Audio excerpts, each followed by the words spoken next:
뉴질랜드 정부가 보증한 건강한 녹용 중에 정관장이 한 번 더 까다롭게 골라 촌녹의 이름을 허락합니다.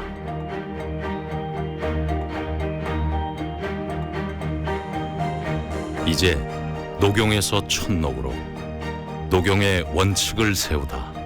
정관장 촌녹.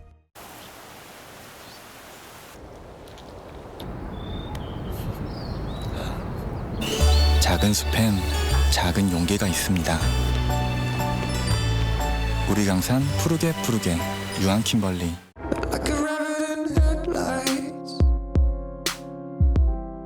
they're stung by all your charm,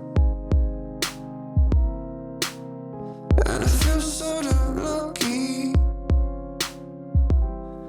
to have you on my arm.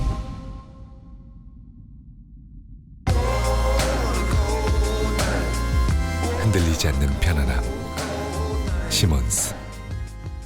혼자일 때도 오뚜기 피자, 함께일 때도 오뚜기 피자, 축하할 때도 오뚜기 피자, 완전 맛있어. 피자도 오뚜기로 즐기세요. हम आपको सोचने की एक नई दिशा देते हैं. 사람과 릭샤, 소떼와 소음이 뒤엉킨 델리의 찬드니 촉 시장.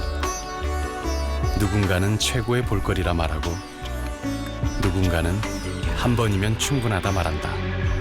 지루한 천국과 즐거운 지옥, 나는 어느 쪽일까? 질문 여행으로 인도하다. Excellence in Flight. Korean Air.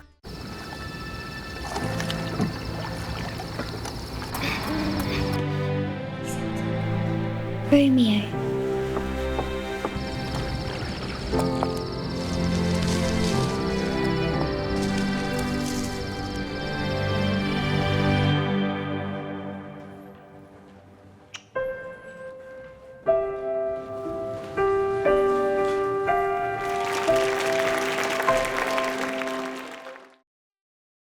북한 김정은의 이복형 김정남을 살해한 용의자로 지목된 여성들을 경찰이 체포했다고 말레이시아 현지 언론이 보도했습니다. 암살을 도운 걸로 보이는 남성들도 추적하고 있다고 전했습니다. 국정원은 북한이 5년 전부터 김정남 암살을 시도했다며 이번 암살을 북한 소행으로 보고 있습니다. 김정남의 암살은 김정은이 집권한 이후 스탠딩 오더, 취소할 때까지 유효한 명령이란 겁니다. 김정남은 김정은에게 살려달라는 서신을 보내기도 했다고 밝혔습니다. 김정남은 평소 북한 체제에 대해 거침없는 언행을 보였습니다.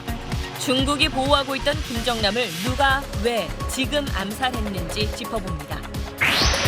김정남이 살해되면서 아들 김한솔의 신변에 관심이 쏠리고 있습니다. 북한의 신세대로 김정은을 독재자로 불렀던 인물입니다. How he became a dictator. Because first of all, it was between him and my grandfather, and I haven't met both of them. 정보 당국은 김한솔이 현재 마카오에 있는 것으로 파악하고 있습니다. 김정남은 암살 장소와 수법으로 볼 때 독살된 것으로 보입니다. 북한 공작원들이 주로 요인 암살에 독을 사용해왔는데 그 이유와 이번 피살과의 연관성을 알아봅니다. 북한은 이른바 노동당 35호실에서 여성 공작원을 육성하고 있는 걸로 파악됩니다. 키가 1m 60 정도가 지나가야 되고요. 갸름하면서도 날렵해 보이는 이런 여성들을 선출해서 몇 년 동안의 훈련을 줍니다. 10대 소녀들을 공작원 후보로 선발하는 걸로 알려졌습니다. 박근혜 대통령과 최순실 씨가 같이 개통한 대포폰으로 지난해 590차례나 통화한 걸로 드러났습니다. 특히 국정농단 사태가 불거진 뒤 최 씨가 도피 중인 동안은 127차례나 통화했습니다. 특검은 이 대포폰 확보를 위해 청와대 압수수색이 필요하다고 밝혔습니다. 아파트 전기요금이 단지별로 수천만 원까지 차이가 나는 걸로 나타났습니다. 계약 방식에 따라 달라진다는데 그 이유를 취재했습니다.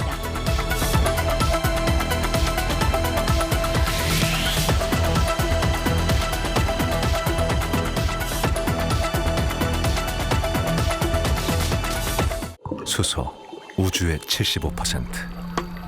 그 무한한 수소로 자동차를 달리게 하다. 현대자동차.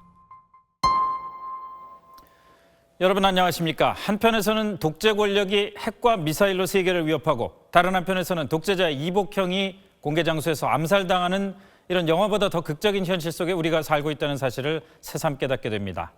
북한 김정은의 이복형인 김정남을 살해한 용의자 한 명이 말레이시아 경찰에 체포됐습니다. 얼굴이 공개된 아시아계 여성 2명 가운데 한 명인데 베트남 여권을 갖고 있다고 현지 경찰은 밝혔습니다. 오늘 SBS 8시 뉴스는 김정남 암살 소식을 보다 집중적으로 다루고 시시각각 들어오는 속보를 전하기 위해서 안정식 북한 전문 기자가 스튜디오에 계속 함께하겠습니다. 먼저 용의자 검거 소식, 쿠알라룸푸르 현지에서 김수영 기자가 보도합니다. 쿠알라룸푸르 공항 CCTV에 찍힌 살해 용의자입니다. 단발머리에 짙은 화장을 한 채 짧은 치마를 입고 있습니다. 크게 웃는다는 뜻의 영어 약자 LOL이 적힌 긴팔 티셔츠에 작은 핸드백을 맨 모습이 여느 관광객과 다를 바 없습니다. 공항 앞에서 택시를 기다리는 모습으로 추정되는데 또 다른 여성 한 명과 공항에서 김정남을 살해한 뒤 택시를 타고 도주한 걸로 보입니다. 쿠알라룸푸르 국제공항입니다. 김정남은 마카오로 가기 위해 출국 수속을 밟던 도중 이곳에서 독극물 공격을 당했습니다. 김정남은 여성 2명이 접근한 뒤 곧바로 쓰러졌고 병원으로 옮기던 중 사망했습니다. 김정남을 쓰러뜨린 게 독침인지 독극물 스프레이인지 아니면 독극물을 바른 천이었는지는 확인되지 않고 있습니다. 현지 경찰은 여성들을 태웠던 택시기사를 조사해 베트남계 여성으로 보였다는 진술을 확보했습니다. 수사를 계속해온 경찰은 사건 이틀 뒤인 오늘 아침 다시 공항에 나타난 여성을 현장에서 체포했습니다. 공항 CCTV에 찍힌 여성과 동일인인 이 여성은 1988년생 베트남인 여권을 갖고 있었습니다. 경찰은 이 여성의 국적이 실제 베트남인지 북한과 베트남 공관을 상대로 조사하고 있습니다. 현지 경찰은 여성 2명 외에 남성 용의자 4명이 더 있다고 보고 이들을 추적하고 있습니다. 쿠알라룸푸르에서 SBS 김수영입니다. 김정남이 살해된 장소는 국제공항 출국 대기장이었습니다. 암살이라면 사람들의 눈길을 피할 으슥한 곳이 맞을 텐데 왜 인파로 붐비는 공항 출국장이었을까? 궁금하지 않을 수가 없습니다. 김흥수 기자가 사건 당시 상황을 재구성해서 짚어보겠습니다. 그제 아침 김정남은 마카오행 비행기를 타기 위해 쿠알라룸푸르 국제공항 제2청사에 들어섰습니다. 여성 2명이 김정남을 공격한 시간은 현지 시간 오전 9시. 장소는 탑승권 자동 발매기 부근이었습니다. 탑승 수속을 하려 했거나 수속을 마친 뒤였을 것으로 추정됩니다. 접근한 여성들은 독성 물질을 이용해 공격을 가한 뒤 급히 공항을 빠져나갔고 무방비 상태에서 공격받은 김정남은 몸에 이상을 호소하며 도움을 요청했습니다. 2 여성이 접근했고 이 중 한 여성이 김정남의 신체를 접촉했습니다. 이후 김정남은 카운터에 도움을 요청했고 김정남은 안내 데스크 쪽으로 갔는데 누군가 자신을 뒤에서 잡고 얼굴에 액체를 뿌렸다고 말했다고 데스크 직원은 전했습니다. 수많은 사람이 오가는 공개된 장소에서 어떻게 범행이 가능했는지 의문스러울 수도 있지만 공항 이용객들로 붐벼 매우 복잡한 상황이었다면 오히려 범행이 수월했을 수도 있습니다. 김정남이 경계를 풀고 안심했을 수도 있고 범인들이 인파 속으로 몸을 숨기기도 용이했을 수 있습니다. 북한은 사건 발생 직후 시신 인도를 요구했지만 말레이시아 당국은 정확한 사인 규명이 필요하다고 보고 시신을 부검했습니다. 말레이시아 주재 북한 대사의 차량이 병원에 나타나는 등 북한 대사관은 촉각을 곤두세우고 있습니다. 이 살인 사건이 북한의 소행으로 확인될 경우 말레이시아 정부가 자국의 주권을 침해한 심각한 범죄 행위로 규정해 외교 문제로 비화할 가능성이 큽니다. SBS 김웅수입니다. 자, 안정식 기자, 김정남이 쿠알라룸푸르에서 마카오로 출발하기 직전에 암살을 당한 거란 말이죠. 원래 거주지는 마카오죠. 예, 중국하고 마카오를 왔다 갔다 하면서 이제 생활을 하고 있었는데 그래서 이번에는 왜 말레이시아로 갔을까 이런 좀 궁금증이 커진 상황입니다. 그렇습니다. 자, 왜 말레이시아였을까? 이건 본인 말고는 알려줄 수 있는 사람이 지금으로서는 없습니다만은 여러 가지 정황을 저희가 조합해서 한번 분석을 해보겠습니다. 문주모 기자입니다. 김정남은 쿠알라룸푸르 공항에서 마카오행 비행기를 타려 했습니다. 자신과 따로 마카오에 사는 둘째 부인 이혜경과 아들 한솔, 딸 소리를 만나기 위해서였다고 국정원은 추정했습니다. 김정남은 지난 6일부터 그제까지 말레이시아에 8일간 머물렀습니다. 이곳에서 무기 거래와 IT 관련 사업에 손을 댔다는 얘기도 돌았습니다. 내연녀가 산다는 소문도 있지만 이번 방문 목적은 파악되지 않았습니다. 김정남이는 피해 의식을 갖고 있잖아요. 그러다 보니까 자신이 노출되는 것을 굉장히 아주 꺼리다 보니까 김정남은 2014년 1월에 쿠알라룸푸르 한국 식당에서 포착되는 등 말레이시아를 자주 찾았습니다. 고모부이자 후견인이었던 장성택의 조카인 장영철이 말레이시아 대사였던 점도 이유 중 하나로 보입니다. 북한 대사관의 그 대사가 장성택 씨 그 사람 조카였었거든요. 그분이 활동하기가 좀 편했던 곳으로 저희들이 알고 있습니다. 장 대사는 2013년 12월 장성택이 처형된 직후 북한으로 소환됐습니다. 현지 지원이 어려워지자 김정남이 김철이란 가명의 가짜 여권을 써야 했단 말도 나옵니다. 북한 정권의 추적을 피해야 할 필요성 때문이란 겁니다. 북한과 말레이시아가 상호 무비자여서 입국이 자유롭다는 점도 말레이시아를 자주 찾았던 이유로 보입니다. SBS 문주모입니다. 국가정보원은 김정남이 5년 전부터 김정은의 암살 위협에 시달렸다고 밝혔습니다. 이른바 스탠딩 오더, 별도 지시가 있을 때까지 암살을 계속 시도하는 겁니다. 오죽 시달렸으면 동생 김정은에게 살려달라고 편지를 보내기까지 했습니다. 한상우 기자입니다. 김정남을 향한 이복 동생 김정은의 위협은 사실상 후계자로 낙점된 2009년 초부터 본격화된 걸로 알려졌습니다. 같은 해 4월 발생한 우암각 습격 사건이 신호탄이었습니다. 김정남이 해외에 머물다 북한에 돌아왔을 때 파티를 열던 초호화 별장 우암각을 국가안전보위부가 급습한 겁니다. 김정남은 현장에 없었지만 그와 가까운 당 간부와 군 인사들이 체포돼 조사받은 걸로 알려졌습니다. 이때만 해도 김정남은 김정은의 살해 위협을 몰랐던 걸로 보입니다. I never defected from North Korea. Now I'm still living in North Korea and just that I'm traveling in Macau. 김정은도 아버지 김정일이 살아있는 상황에서 김정남을 제거할 수는 없었던 걸로 전해졌습니다. 하지만 2011년 12월 김정일이 사망하자 상황이 달라졌다고 국가정보원이 오늘 국회 정보위에 보고했습니다. 김정남의 암살은 김정은이 집권한 이후 스탠딩 오더, 즉 반드시 처리해야 되는 명령이었다고 합니다. 2012년 본격적인 시도가 한 번 있었으며 김정남은 2012년엔 자신과 가족을 살려달라고 애원하는 편지까지 보내야 했습니다. 저희는 갈 곳도 없고 피할 곳도 없음. 도망가는 길은 자살뿐이라는 것을 잘 알고 있음이라고 하소연하였다고 합니다. 김정은은 형의 애원에도 아랑곳하지 않았고 김정남은 지난 5년간 살해 위협에 시달려왔습니다. SBS 한상우입니다. 네, 이런 정황으로 봐서는 암살의 지시자는 김정은일 수밖에 없어 보입니다. 사실상 수족이 잘린 낭인 신세의 형을 왜 그토록 집요하게 제거하려고 했을까요? 안정식 기자가 분석해봤습니다. 김정남은 마카오와 베이징, 싱가포르와 말레이시아 등을 오가며 생활해왔습니다. 권력에서 밀려났지만 아버지인 김정일로부터 생활비를 지원받아서인지 명품을 사입고 호화로운 생활을 해왔습니다. 언행에도 거침이 없었습니다.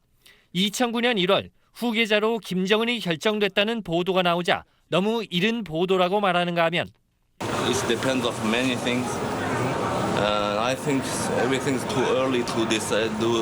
All depends of my father's decision. So 2010년 10월 김정은이 후계자로 공식화된 뒤엔 3대 세습에 반대한다고 공개적으로 밝히기도 했습니다. 북한 사람 누구도 할 수 없는 말을 김정일의 장남이 버젓이 외부에 해온 것입니다. 아버지 김정일이 죽은 뒤부터 돈에 쪼들리면서 원행을 자제했지만 김정은으로선 해외에서 자신의 권위에 도전하는 김정남이 눈에 가시였을 수밖에 없습니다.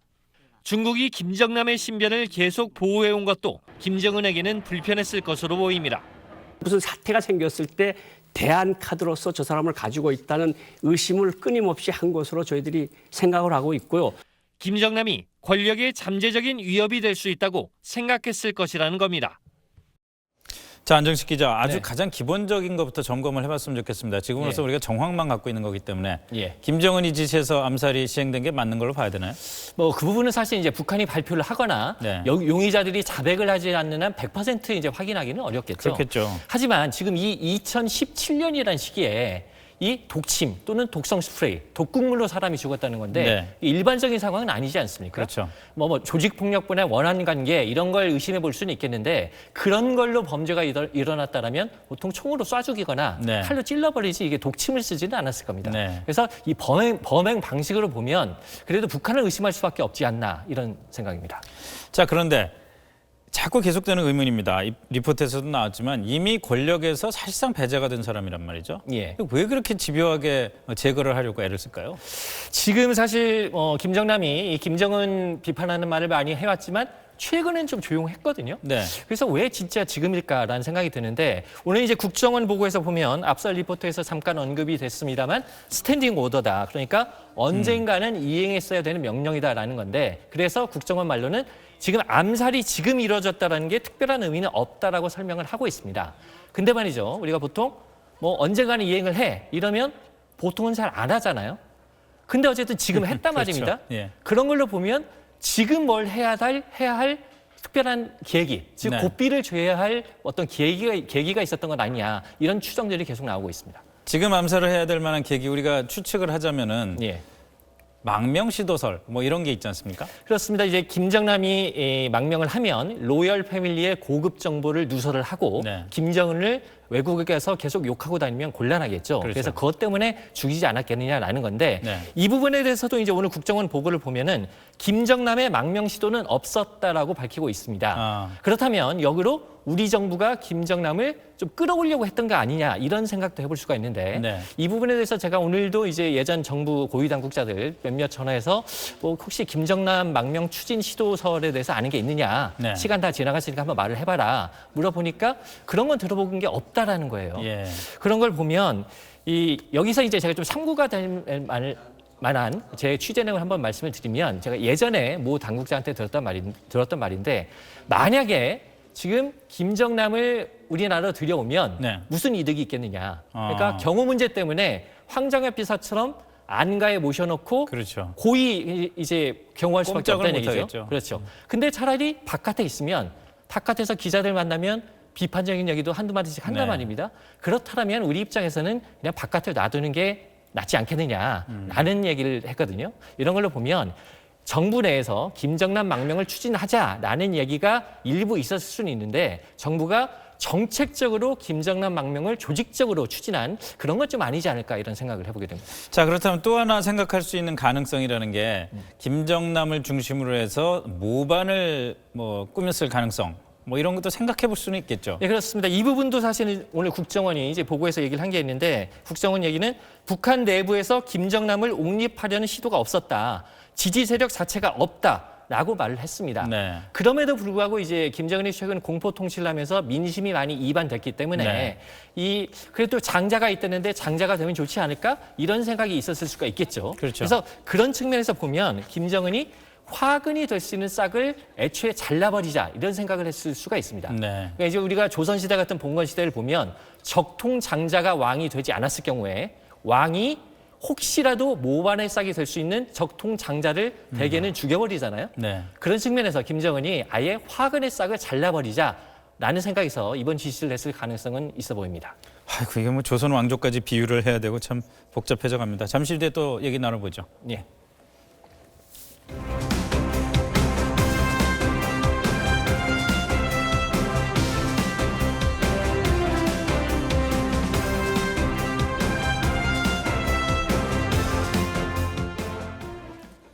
김일성부터 내려오는 북한 세습 권력의 가계를 이른바 백두혈통이라고 부릅니다. 이 백두혈통의 권력은 지금까지 3대에 걸쳐서 공고하게 이어져 왔지만 중간중간 일가 친척 간의 피비린내 나는 숙청과 처단의 역사도 함께 이어지고 있습니다. 정치부 정유미 기자와 함께 한번 알아보겠습니다. 자, 정 기자, 우선 피살된 김정남 후계자로 지목됐다가 낭인 신사가 돼버린 이 네. 김정남을 중심으로 한 가계도부터 한번 그려보죠. 네, 이 보시면은 1대 이 김일성, 그다음에 2대 김정일이 있고요. 네. 이 김정일에게는 4명의 부인이 있는 걸로 알려져 있습니다. 네. 이 첫 번째 부인 성혜림과의 사이에서 태어난 이 첫 아들이 바로 이 피살된 김정남입니다. 김정남이고요. 네. 자, 그러면은 그 셋째 아들인 김정은이 결국은 장자를 제치고 권력에 올라서게 된 거잖아요. 그렇죠. 근데 그 후계자가 된 김정은부터 시작해서 다시 또 가계도를 그려볼까요? 네, 이 김정일은 이 세 번째 부인 이 고영희와의 사이에 3명의 자녀를 뒀습니다. 네. 보시면은 김정철, 김정은 그리고 김여정입니다. 즉 이 김정은 기준으로 보면은 김정은에게는 이복형 김정남과 그리고 동복형 김정철이 있는 겁니다. 이 여동생 김여정은 노동당 선전선동부 부부장을 맡은 이 현재 권력의 실세로 알려져 있습니다. 뭐 북한 화면에 많이 나오죠. 네. 지금 김정철하고 김정은만 고영희 같은 엄마잖아요. 네네. 그러던 김정철은 지금 어떻습니까? 네, 현재 특별한 지위 없이 북한에 머물고 있는 걸로 알려져 있습니다. 네. 이 김정철은 이 가수 에릭 클랩튼의 광적인 팬으로도 그렇죠. 좀 유명한데요.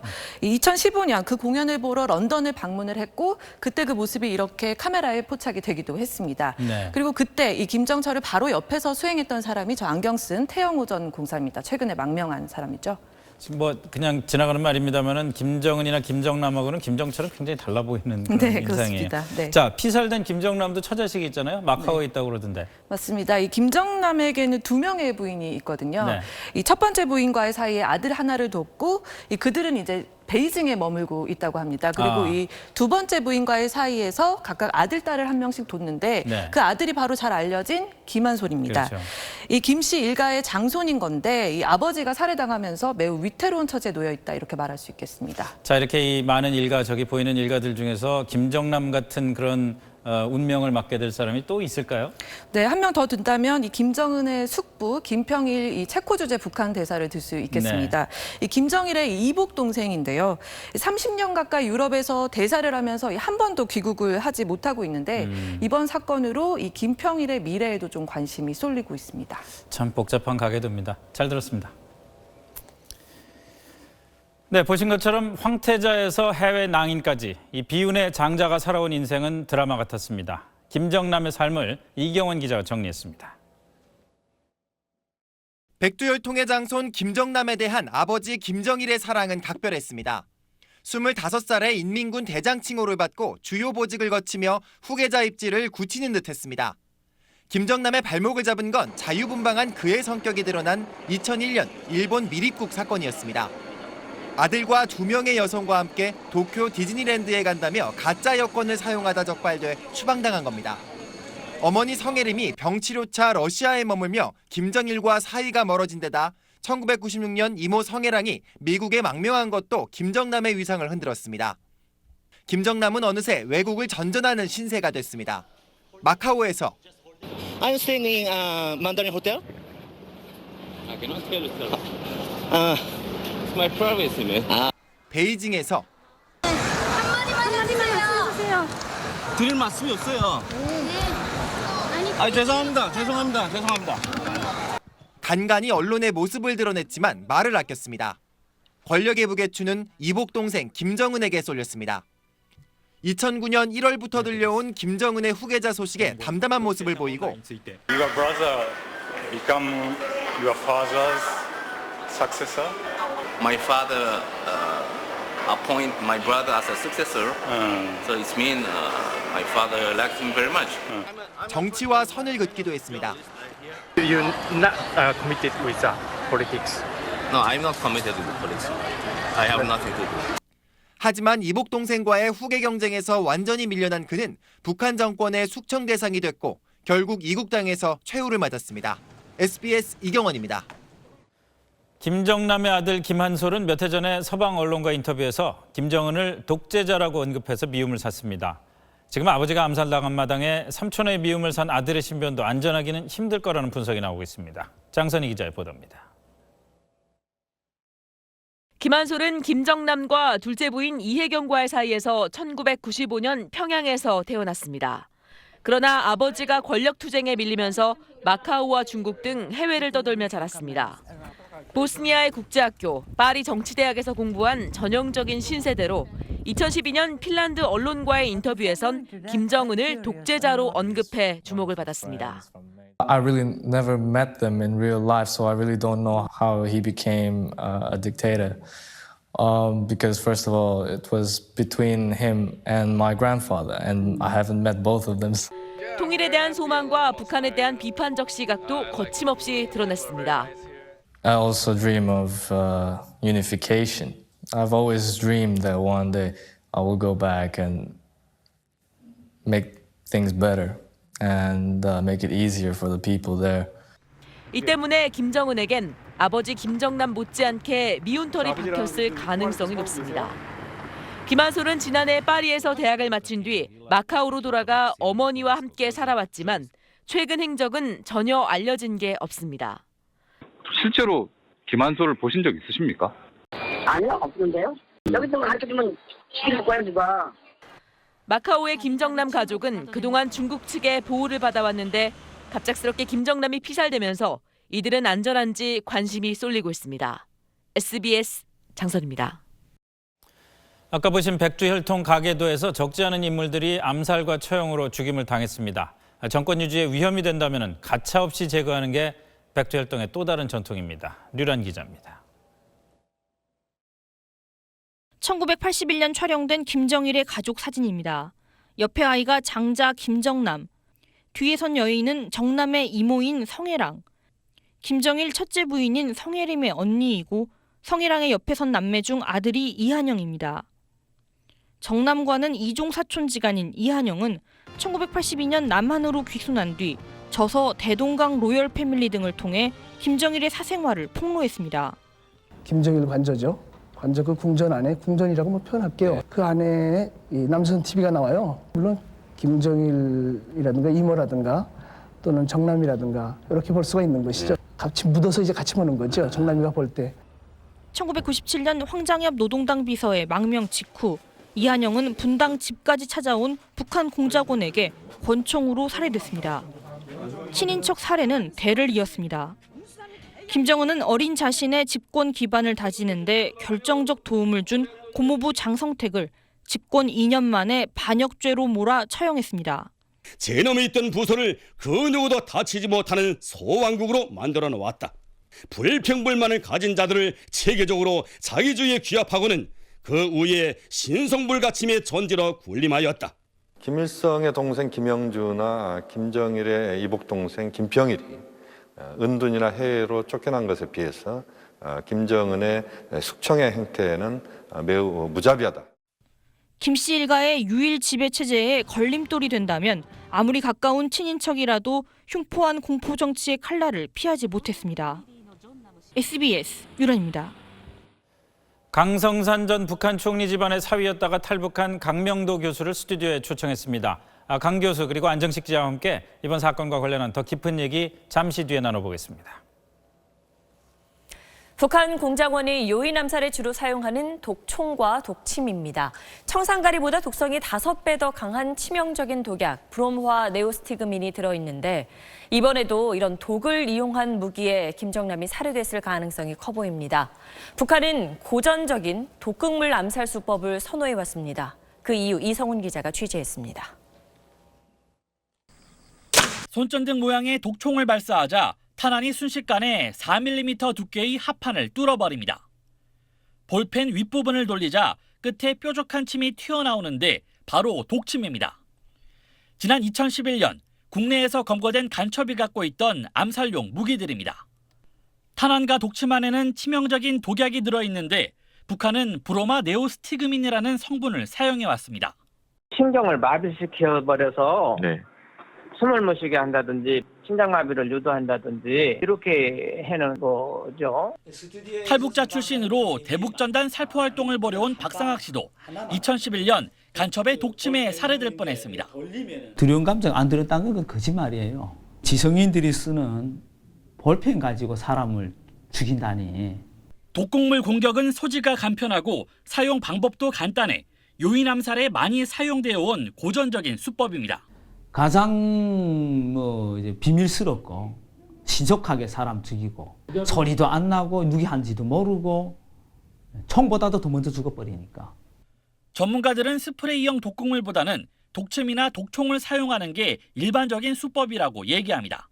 스프레이형 독극물을 사용했을 경우에는 이게 이제 퍼지게 됩니다. 효과가 이제 적을 수가 있는데 독침은 특정인을 목표로 하는데 그 사람만 이제 타격할 수 있기 때문에 이 방법을 독극물에 노출된 뒤 사망하기까지 걸린 시간과 시신의 상태 등을 분석해야 사용된 독극물의 종류와 수법을 추정할 수 있습니다.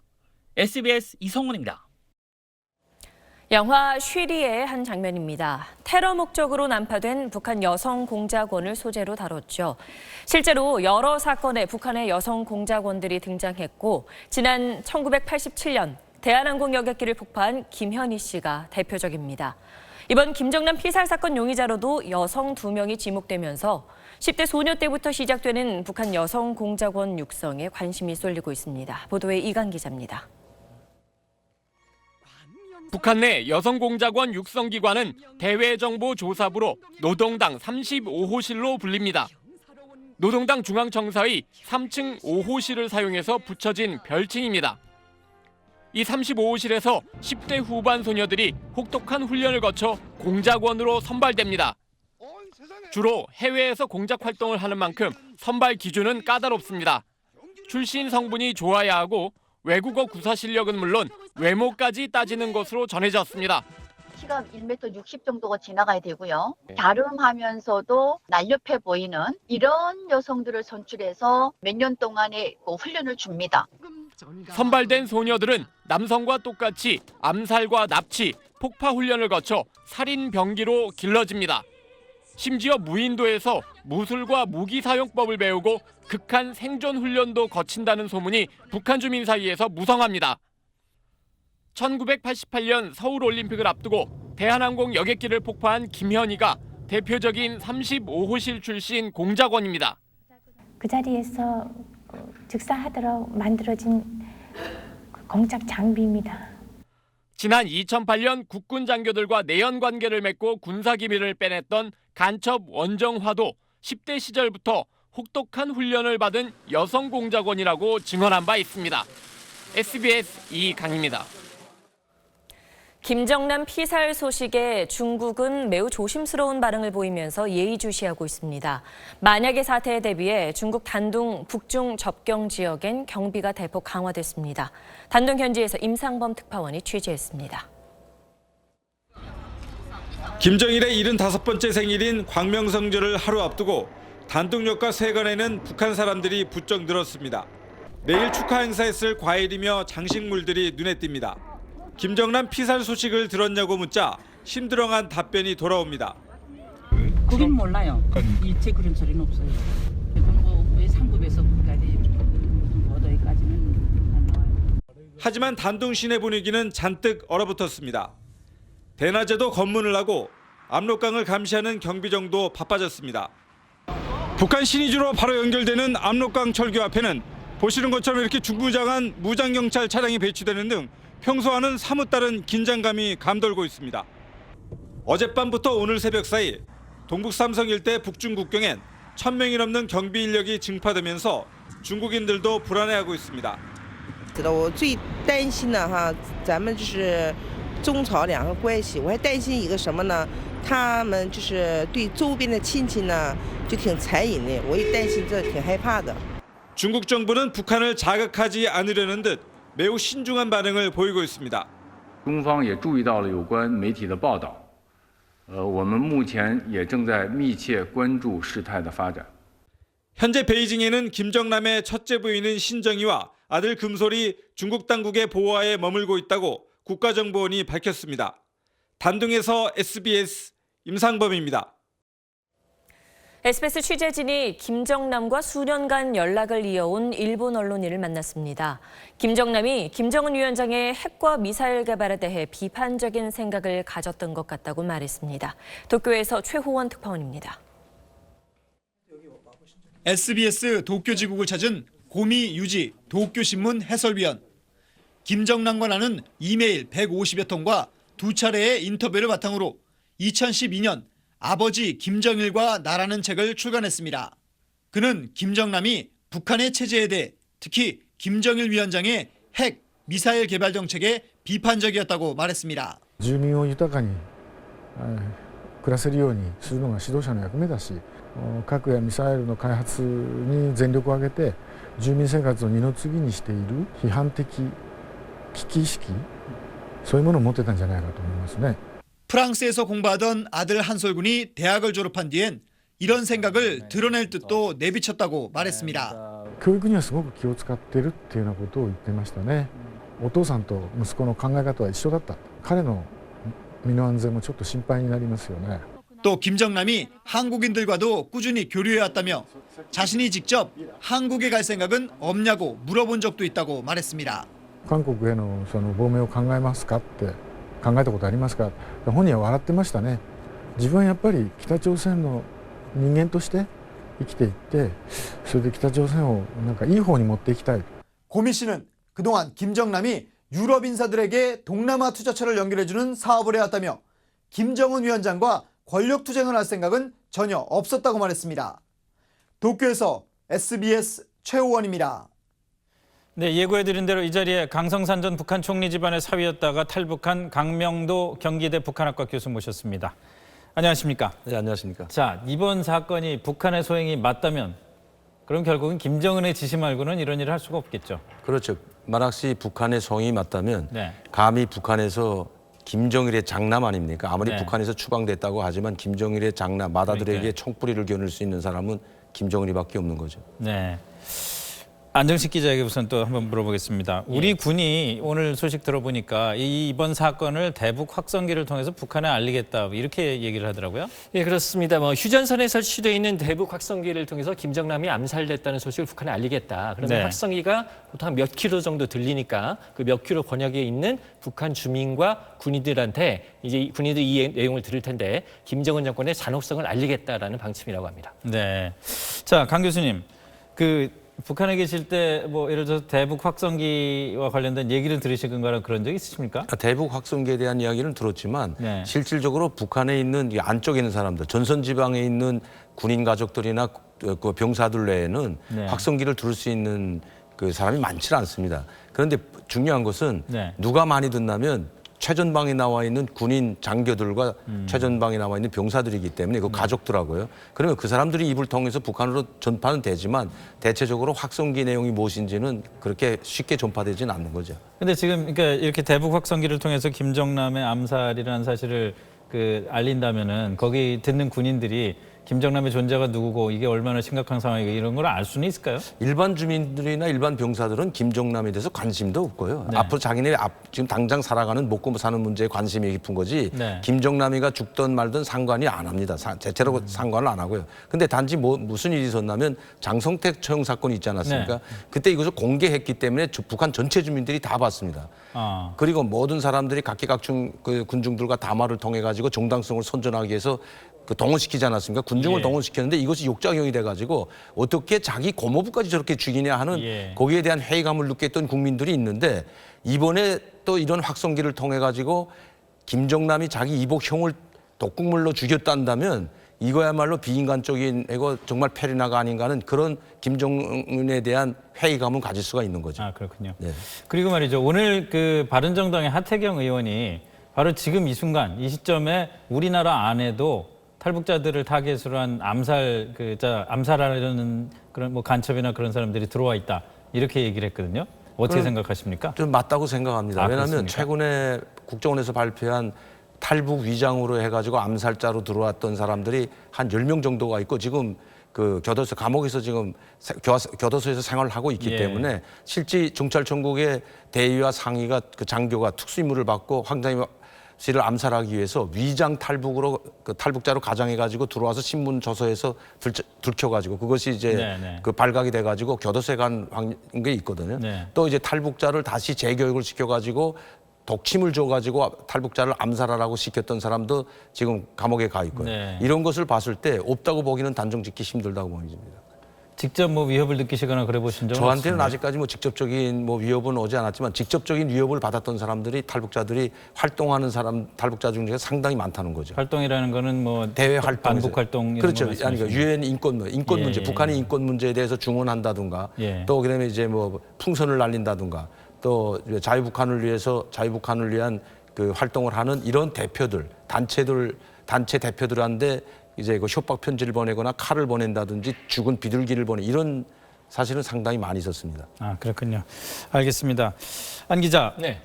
이번 사건에 대해서 북한이 아직 반응은 내놓지 않은 걸로 알고 있는데 예. 지금 상태는 좀 어떤 것 같습니까? 지금 이거를 북한이 떠버릴 이유는 없겠죠. 네. 당연히 조용하고요. 근데 지금 내일이 김정일 생일이라서 그렇죠. 오늘 중앙보고대회라는 게 열렸는데 거기에 이제 참석한 김정은의 얼굴이 굉장히 좋지가 않았습니다. 네. 얼굴이 굉장히 굳은 표정이었는데 좀 특이하게 봤고요. 지금 화면에 보이는 저 얼굴인가요? 예, 그렇습니다. 굉장히 얼굴이 굳어 있고요. 네. 또 이제 김정은이 태어났다고 주장하는 백두산 미령에서 대규모 경축대회, 불꽃놀이가 열리고 있는데 거기서 네. 이제 김정은에 대한 충성이 역시 지금 다짐되고 있습니다. 반응을 한번 좀 지켜봐야겠군요. 예. 네, 수고했습니다. 강 교수님 감사합니다. 예, 감사합니다.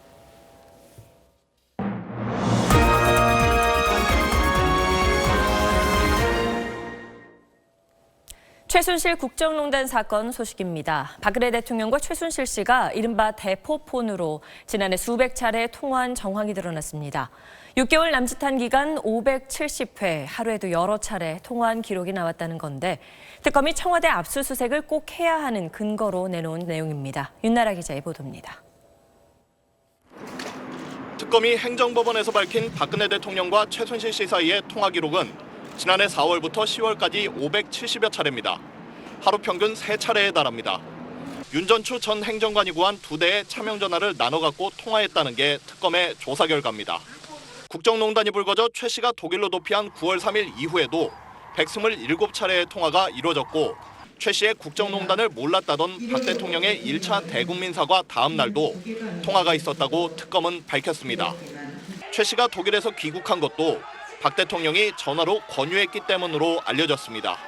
최순실과 대통령 사이에 긴밀한 의사 연락이 있었다는 그런 정보, 그런 정황을 포착하고 청와대는 박 대통령과 최 씨 사이에 직접 통화가 이루어졌다는 직접적 근거도 없이 언론 플레이를 한다고 비판했습니다.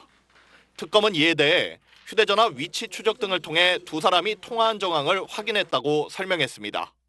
특검 관계자는 대통령과 최 씨가 이렇게 가까운 사이인데 청와대는 최 씨의 출입 기록조차 안 내놓는다며 청와대 압수수색의 필요성을 강조했습니다.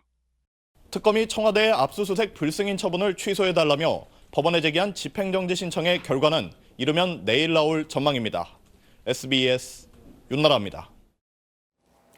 이재용 삼성 부회장에 대한 구속영장 재청구와 관련해 특검은 보강 수사를 통해 증거를 추가했다며 구속영장 발부를 자신하고 있습니다. 삼성은 뇌물을 주거나 부정한 청탁을 한 적이 결코 없다며 법정에서 진실이 통할 거라고 적극적으로 맞서고 있습니다. 법원의 판단은 내일입니다. 임찬종 기자가 보도합니다. 특검은 오늘 공식 브리핑에서 이재용 부회장 구속영장 발부에 대한 자신감을 표명했습니다.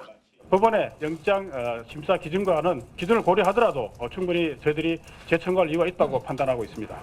국정농단 사건 폭로 이후 삼성이 명마 블라디미르를 사준 정황, 그리고 청와대가 삼성에 특혜를 주기 위해 공정위 결정에 개입한 정황 등 지난달 영장 기각 후 새로 찾아낸 증거가 충분하다고 특검은 판단하고 있습니다. 이 부회장과 마찬가지로 보강 수사를 거쳐 구속영장을 재청구한 최경희 전 이화여대 총장에 대해 구속영장이 발부된 것도 특검에겐 긍정적 신호입니다. 하지만 삼성은 특검의 보강 수사 내용도 모두 사실이 아니라고 공개 반박하며 강하게 맞서고 있습니다. 특검이 확보한 명마 블라디미르 등 지원 합의서는 최순실 씨의 요구를 받아 적은 것에 불과하며 공정위 결정과 관련해 청와대에 청탁한 적이 없다고 해명했습니다. 결국 지난달 영장 기각 당시 제시된 기준인 대가 관계와 부정한 청탁에 대한 입증과 관련해 법원이 어느 쪽 주장을 더 합리적이라고 판단할지가 관건입니다. 내일 이 부회장에 대한 영장 심사는 지난달 기각 결정을 내렸던 조의연 부장판사가 아니라 배당 절차에 따라 한정석 판사가 맡습니다. SBS 임찬종입니다. 이웃 아파트 단지에 비해 우리 아파트 전기요금이 많이 나오는 것 같은데 그 이유를 모르겠다 하셨던 분들 계실 겁니다. 아파트 단지별로 한전과 요금 계약을 하고 이때 두 가지 방식 중 하나를 선택하게 되는데 연간 수천만 원까지 요금 차이가 납니다. 보도에 심영구 기자입니다.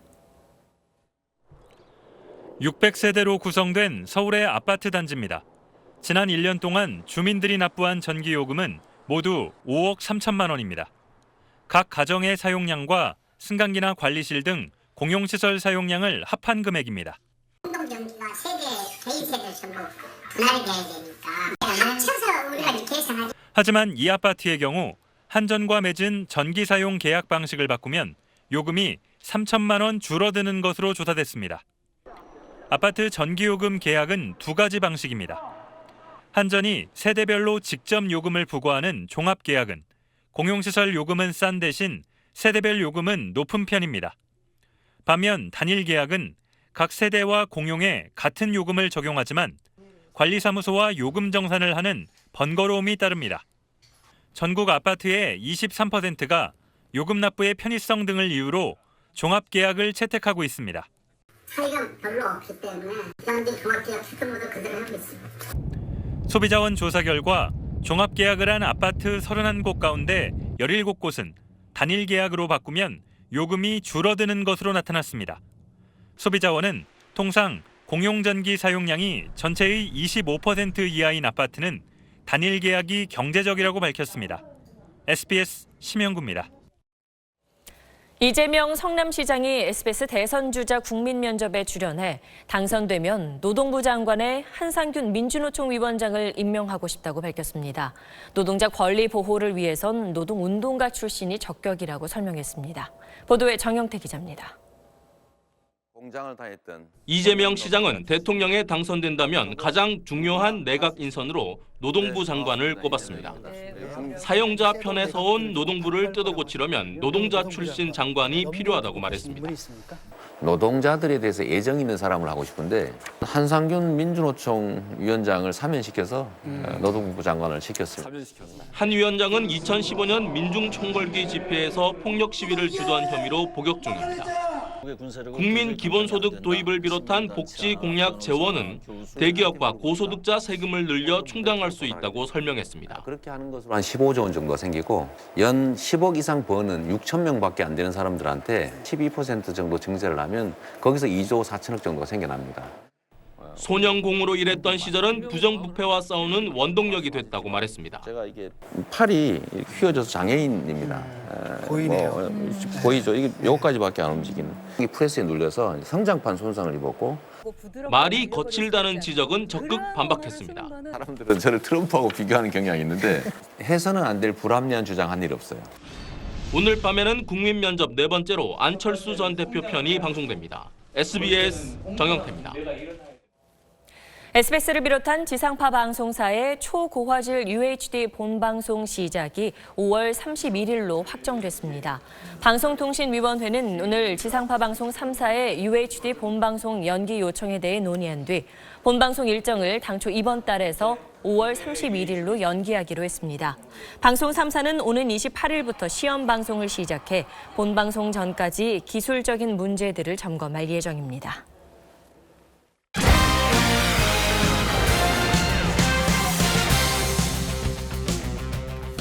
안녕하십니까, 스포츠 뉴스입니다. 어제 프로배구는 유니폼 해프닝 때문에 팬들의 빈축을 샀습니다. 선수의 부주의 그리고 미숙한 경기 운영이 부른 황당한 촌극이었습니다. 하승용 기자입니다. 한국전력 세터 강민웅이 원정 경기에 홈 유니폼을 잘못 가져오면서 사태는 시작됐습니다. 부랴부랴 원정 유니폼을 공수해 경기에 나섰는데 이 유니폼조차 올 시즌에는 쓸 수 없는 지난 시즌 옷으로 디자인도 민소매로 동료와 달랐습니다. 상대팀인 대한항공이 이의를 제기했지만 경기 감독관은 문제가 없다며 그대로 경기를 속개시켰습니다. 그런데 잠시 후 사태를 파악한 심판위원장이 같은 팀 선수들은 모두 동일한 유니폼을 착용해야 한다는 규정을 위반한 것이라며 경기를 중단시키자 규정을 미처 몰랐던 감독관은 곧바로 말을 바꿨습니다. 반팔에 원래 해도 원래 되는 거 아니에요? 자기네 안 맞으니까 규정상으로 안 맞아. 오락가락하는 경기 진행에 양팀 모두 거세게 항의했고 감독들은 언쟁까지 벌였습니다. 규정에도 보면은 그 규정집에 보면 그 이상 없대요. 규정집에. 지금 규정집이 이상이 없대. 지금 규정집이 이상이 있다 그래갖고 하는데 무슨 그건 말도 안 되는 소리를 골라가며 하고 있어. 결국 20분이나 경기가 중단된 끝에 강민웅은 퇴장당했고 강민웅이 투입된 뒤 따낸 한국전력의 점수도 무효 처리되면서 14대 12에서 14대 1로 정정되는 초유의 상황이 발생했습니다. 프로배구 연맹은 내일 긴급 상벌위원회를 열고 이번 사태의 책임자에 대한 징계를 논의할 예정입니다. SBS 하성룡입니다. 평창올림픽 테스트 이벤트로 치러진 스키점프 월드컵에서 이변이 일어났습니다. 스키점프 여왕인 일본의 다카나시 사라가 팀 동료에게 지면서 은메달에 머물렀습니다. 소환욱 기자입니다. 평창 스키점프 센터의 시선은 온통 월드컵에서 52번이나 우승한 세계 최강 다카나시에게 쏠렸습니다. 다카나시는 압도적인 실력으로 예선을 1위로 통과해 금메달을 예약하는 듯 했습니다. 하지만 결선에서의 실수가 뼈아팠습니다. 도약의 속도가 느린 탓에 94m밖에 날지 못하며 팀 동료인 이토 유키에게 역전을 허용했습니다. 4回目の総合優勝決まったっていうことで嬉しい気持ちもあるんですけど、やはりこの大事な試合の時に自分をそこまで持っていけなかった自分に悔しい思いでいっぱいです。 1, 2위를 휩쓴 일본 여자 스키 점프는 내년 평창에서 초강세를 예고했습니다. 2년 전 다카나시에게 기술 지도를 받은 한국 유일의 여자 국가대표 박규림은 31호 평창올림픽 출전권을 자력으로 거머쥐었습니다. 처음 월드컵 출전해서 이제 내 실력이 얼마나 되는지 알 수 있어서 너무 좋았고 계속 시합 출전하면서 좋은 경험 많이 쌓고 싶어요. 남자부에서는 영화 국가대표의 주인공 최응철, 최소우, 김영기가 모두 예선 탈락했습니다. 세계 정상급 선수들은 내일 이곳 올림픽 코스에서 다시 한번 평창 리허설을 치릅니다. SBS 소환욱입니다. 동계 아시안게임 개막이 나흘 앞으로 다가온 가운데 우리 선수단이 결전지인 일본 삿포로로 떠났습니다. 종합 2위 달성을 노리는 우리 선수들 모두 파이팅!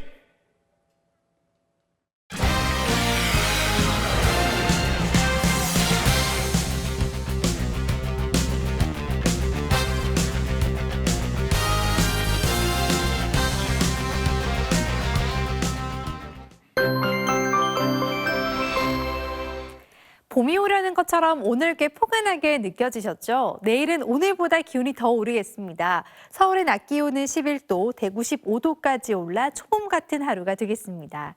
다만 큰 일교차에는 유의하시는 게 좋겠습니다. 전국적으로 10도 이상, 많게는 15도 넘게 벌어지는 곳도 있겠습니다.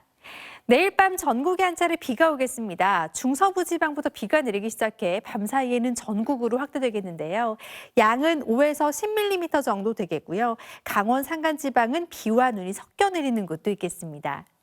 내일 전국의 대기질 보통 수준 보이겠지만 일부 중부지방은 오전까지 먼지 농도가 높을 수가 있겠습니다. 오후부터는 날이 점차 흐려지겠고 광주와 대구의 낮 기온 15도까지 오르겠습니다. 모레 낮부터 기온이 떨어지면서 주말에는 조금 추워지겠습니다. 날씨였습니다. 김정은은 이미 5년 전에 김정남 암살을 지시해뒀습니다. 눈엣가시 같으면 형의 목숨마저도 거리낌 없이 뺏겠다는 광기 어린 독재자가 한 손에는 핵을, 다른 한 손에는 미사일을 들고 있는 겁니다. 누가 우리나라의 새 대통령이 되든 진짜 안보를 해야 합니다. 안보 정책은 은밀해야 하는 경우가 적지 않습니다. 국민이 의심하고 따져 물을 수 있습니다. 그래서 진짜 안보를 하는 대통령의 첫 번째 덕목은 평소에 국민과 소통하고 믿음을 주는 자세입니다. 뉴스 마치겠습니다. 고맙습니다.